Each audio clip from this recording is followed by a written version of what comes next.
Halo semuanya. Ya, nama saya Muhammad Rizky Ardiansyah. Saya dari Prodi Sosiologi dari kampus Universitas Nasional. Sebelumnya, saya membuat video ini adalah untuk mata kuliah Sosiologi Media dan Perubahan Sosial. Oke, untuk ke materinya, saya lebih pengen ke pembahasan tentang bagaimana media sosial ini dapat merubah pola hidup dari kita sendiri tuh masing-masing gitu kan. Setiap pola hidup manusia tuh berubah karena ada media sosial gitu kan. Dan saya juga sudah mewawancarai 3 orang terdekat saya, yaitu adalah papa saya, kakak saya, dan juga abang saya gitu kan. Dan untuk dari awal ini saya sebenarnya penasaran gitu. Untuk papa saya ya bisa dibilang kan generasi boomer gitu kan. Bagaimana sih generasi boomer ini menggunakan media sosialnya gitu kan, dengan berapa lama dan apa aja kontennya gitu kan. Dan untuk dari papa saya sendiri ternyata saya juga terkejut gitu kan. Ternyata dia bisa menghabiskan waktu untuk membuka media sosial dalam waktu 8 jam per hari. Sungguh agak shock kan. Loh, orang tua generasi boomer gitu kan, kok bisa membuka media sosial 8 jam per hari. Dan ternyata ya memang awalnya 2 jam, lama-lama ya jadi 8 jam per hari. Dan apa aja sih konten yang kira-kira dilihat dari generasi boomer? Kurang lebih sih ya nggak jauh-jauh dari berita terkini, entah itu pilpres, entah itu tragedi, entah itu gempa atau semacamnya gitu kan. Dan dia lebih memilih buka itu tuh di short YouTube. Betul ya, di short YouTube dan Instagram. Ya, saya juga agak shock ternyata papa saya punya Instagram gitu kan. Ya, untuk ke kakak saya itu agak banyak juga gitu kan. Padahal beliau adalah, ya untuk papaku mungkin aku masih bisa memaklumin karena ya papaku udah pensiunan, sudah umur 70 tahunan, ya mungkin memang gak ada kerjaan aja gitu. Makanya dia akan menghabiskan waktunya untuk sosial medianya dia gitu kan. Dan ternyata untuk kakakku ini lebih lama. Kakakku itu masih pekerja kantoran dan ya jadwalnya tuh berangkat pagi pulang malam. Dan ternyata dia menghabiskan waktu untuk sosial media itu bisa hampir 12 jam lebih. Wow, sangat shock gitu kan ya. Aku bayangkan kakakku berangkat pagi pulang malam. Gimana, kapan Anda sempat membuka sosial media gitu kan. Dan ternyata dia membuka media sosial itu di saat-saat seperti entah itu sedang istirahat jam kantor, entah itu lagi makan-makan bareng teman gitu kan. Dan itu benar-benar nambah 2 jam, sejam, 2 jam. Dan paling banyak nambah jamnya itu adalah ketika dia sedang jam istirahat tidur di rumah. Loh, kok istirahat bukannya tidur malah main media sosial gitu kan.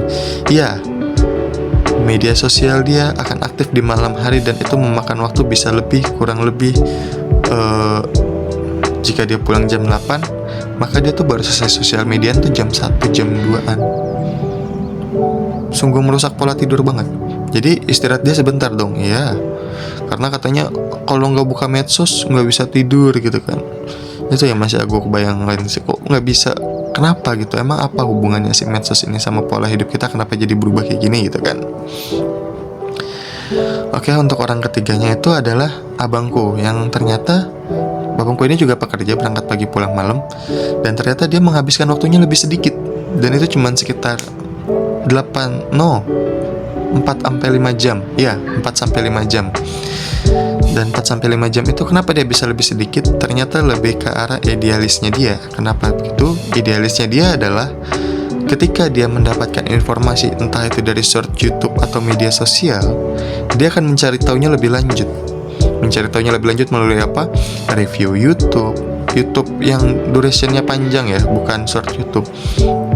mencari lewat Google gitu kan, mencari lewat temennya gitu kan, menurut tuh gimana nih produk ini gitu kan, bukan Anda mencari scroll lebih lanjut gitu kan. Untuk kontennya oh ya, kakakku dulu tadi. Untuk kontennya kakakku itu kenapa bisa lama, karena kontennya dia tuh lebih ke arah tips and trick, terus life hack gitu kan, terus masak-masak dan segala macamnya, benar-benar yang hal pada umumnya gitu, yang apa ya bilangnya, hal pada umumnya tuh semua orang tuh suka gitu loh, banyak orang yang suka kayak gitu. Makanya dan di Instagram, TikTok dan segala macamnya itu ada fitur yang namanya tuh menurut saran Anda gitu. Jadi menurut saran untuk Anda. Jadi kalau misalkan Anda suka video masak-masak, suka video segala macamnya, itu Anda tuh akan dikasih video itu terus yang membuat Anda oh iya scroll terus gitu kan. Dan untuk papa saya sendiri adalah tadi kan berita kan. Nah, ini dampak negatif dari pembacaan berita gitu kan, yang dimana membuat papaku ini bahkan nggak tahu membedakan bagaimana ini berita hoax atau berita real gitu kan. Karena ya mereka yang penting ngasih berita aja gitu kan, tidak peduli berita itu hoax apa real gitu kan. Jadi kadang kita sebagai anak juga harus menyaring bagaimana orang tua ini menyaring berita-berita hoax tersebut gitu kan. Dan untuk abangku kontennya lebih ke arah otomotif karena dia suka motor dan segala macamnya, dan dia benar-benar dia langsung abis itu nyari di YouTube yang durasinya panjang atau Google ya. Itu sih yang membedakan antara apa ya bilangnya, membedakan antara pola hidup masing-masing dari kita yang terpapar oleh media sosial gitu kan. Terus kalau misalkan dampak positifnya apa sih? Tadi kan dampak negatifnya udah nih. Jadi jam tidur berantakan, terus berita hoax jadi ikut masuk juga gitu kan. Terus bisa mengganggu pekerjaan yang lain dengan ketagihan buka medsos gitu kan. Dampak positifnya apa sih? Ya, dampak positifnya itu lebih ke arah kayak tadi kakakku kan. Itu sangat membantu dengan dia tahu banyak life hack, tips and trick, masakan dan segala macamnya. Itu pengetahuan yang sekiranya tuh sangat berguna gitu loh buat di kehidupan sehari-hari. Dan ya itu semua bisa didapatkan hanya dengan menonton itu. Tapi ya tadi dampak efek sampingnya Anda akan kurang lebih ketagihan lah, kayak abangku gitu kan. Kalau Anda bisa mengontrol seperti abangku dengan ya udah itu sebatas informasi aja, dan informasi depannya, informasi belakangnya lebih panjangnya Anda bisa mencarinya sendiri melalui YouTube yang duration panjang, atau Anda bisa mencarinya melalui Google gitu kan.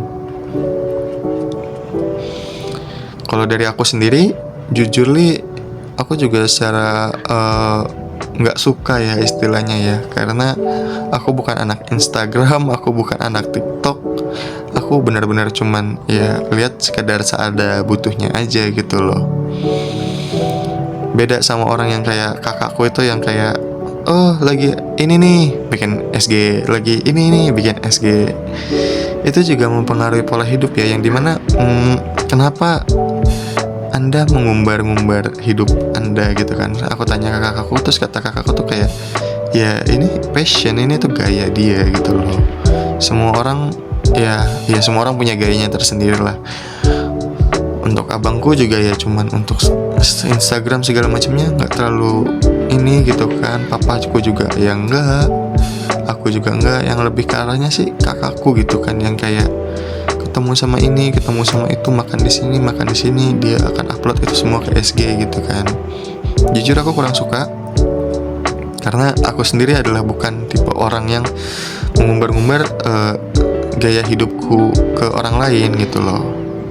Ya udah sih, cukup sekian informasinya dari saya. Wassalamualaikum warahmatullahi wabarakatuh. Dadah, bye.